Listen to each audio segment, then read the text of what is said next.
আসসালামু আলাইকুম গাইস, আপনারা সবাই কেমন আছেন? আমি আলহামদুলিল্লাহ অনেক অনেক ভালো আছি। Welcome to my YouTube channel. তো গাইস, এতদিন আমি অসুস্থ ছিলাম, যার কারণে ব্লগ বানাইতে পারিনি আর আমরা কোথাও যাইও নাই।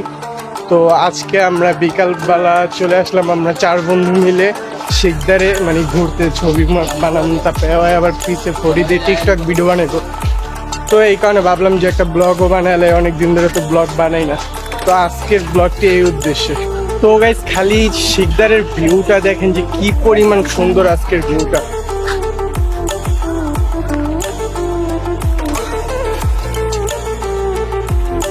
ওরা আমার দিয়ে আগে গাইডটা যাইতেছে, গাড়ি দেখেন গাইস কি সুন্দর। তো এখনো মানুষ আসে নাই, কারণ আমরা আসরের আজানের অনেক আগে আসছি, যার কারণে এখনো অনেক এত মানুষ আসে নাই।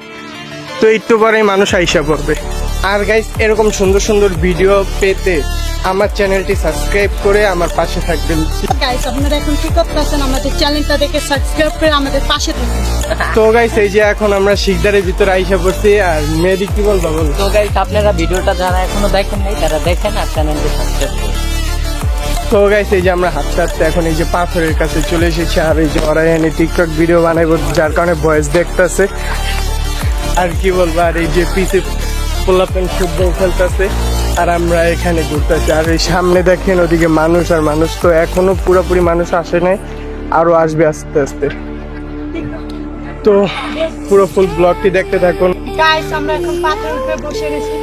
আর গাইস, আমার মনে হইতেছে যে আমরা পাহাড়ে যেতে চলে এসেছি। আমার সত্যি অনেক ভালো লাগতেছে। তো গাইস, অনেক যুদ্ধের পর আমরা এই দেওয়াল টপকে এই সাইডে আইতে পারছি। আর এই যে বুড়িগঙ্গা। আর গাইস, আমি বুড়িগঙ্গা লয়ে আরো একটা ভিডিও বানাইছিলাম, তো আমার ইউটিউব চ্যানেলে ছাড়া আছে। তো এখন আমরা চলে যাচ্ছি এই যে সামনে পিকনিকের একটা লঞ্চ আসছে, তো ওইটা দেখার জন্য। দেখি ওখানে আর কি কি আছে।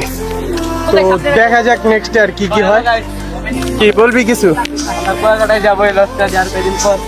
তাই গাইস, ওই কুয়াকাটা যাইবো, দোয়া করেন।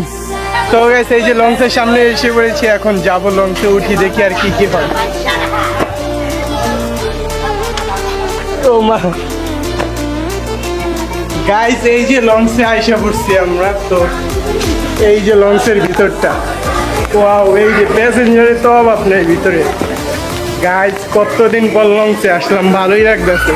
তো একবার দেখি বরিশালের লঞ্চে দেশে যাইতে পারি নাকি।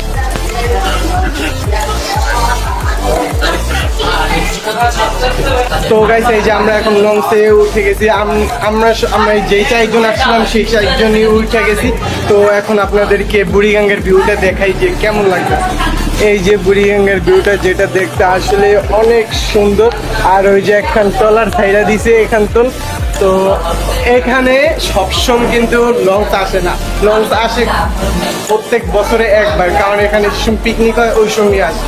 তো আমার প্রচুর ভালো লাগতেছে। দেখি যে নেক্সটে যে সময় দেশে যাবো, ওই সময় আম্মুকে বলবো যে আম্মু আমরা বরিশালের লঞ্চে দেশে যাব।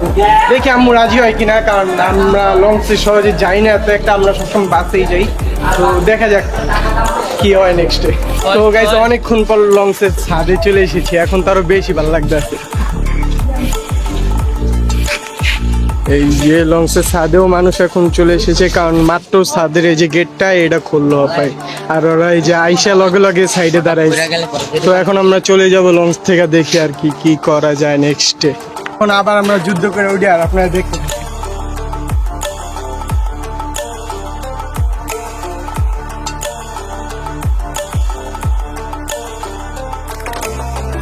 তো গাইস, অনেক ঘুরছি আর না। তো আজকের জন্য আমাদের ব্লগটি এই পর্যন্তই। আর ব্লগটি কার কাছে কেমন লেগেছে সবাই কমেন্টে জানাবেন।